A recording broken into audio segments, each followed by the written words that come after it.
tem basicamente duas abordagens. A primeira, que às vezes é mais utilizada, é quando fazemos o estreitamento da matriz ungueal, a matricectomia. E a segunda, quando fazemos uma retirada ampla dos tecidos moles que envolvem a lâmina ungueal. Agora, em alguns casos, quando fazemos o estreitamento da matriz ungueal, o paciente pode evoluir com uma microunha, uma lâmina ungueal muito estreita, e isso leva a um resultado estético ruim.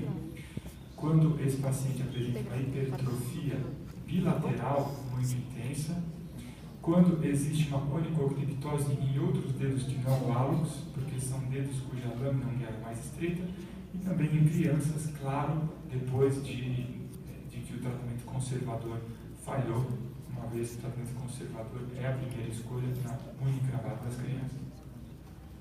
Então, esse é um caso típico, uma paciente com uma intensa hipertrofia das pregas ungueais laterais e também distal. E comparando aqui com outro dedo, esse caso, essa situação leva a uma dor diária, uma redução muito intensa da qualidade de vida. Aqui um outro caso, essa paciente diabética com um sinal aí de infecção e também com uma hipertrofia bilateral das pregas ungueais, lateral e distal.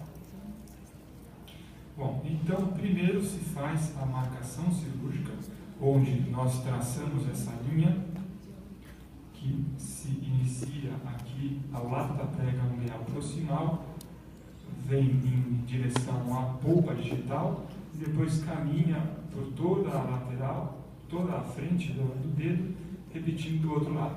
E nós mantemos aqui uma parte do hiponíqueo.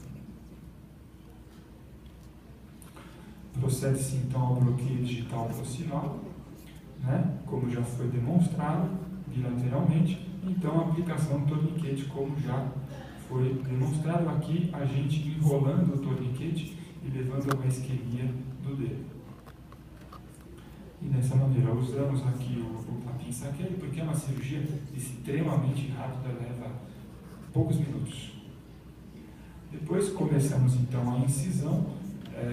A incisão começa pelo lateral, vamos retirando na lateral do dedo, retira-se todo o tecido até o plano da unha e da falange mesmo. Agora, na região proximal, nós precisamos deixar um pouco de tecido gorduroso, uma vez que, se não fizermos isso, o paciente no pós-operatório vai reclamar de dor ao caminhar ou usar calçados na ponta do dedo. E fazemos isso também até o outro lado. A técnica se chama Super-U, porque a peça que nós retiramos é uma peça com o formato da letra U. E esse é o aspecto final. À primeira vista incomoda, mas a evolução disso é muito boa. Não há necessidade de sutura hemostática, não há necessidade de mais nada, a cirurgia praticamente termina aqui. Aí nós procedemos à colocação do uso do alginato de cálcio. O alginato de cálcio é um pó, tem propriedades cicatriciais e, na minha opinião, pelo fato de ser um pó, ele absorve muito a secreção que vai ocorrer nos próximos dias. Depois do alginato de cálcio, colocamos o curativo com algodão estéril e faixa crepe, né? Fazemos 2 camadas, algodão estéril, microporo, algodão estéril de novo e depois a faixa por cima, e o paciente vai embora dessa maneira. Ele precisa ser orientado a ficar com o membro elevado por 72 horas e precisamos prestar atenção na analgesia, porque a cirurgia após-operatório é um pouco doloroso.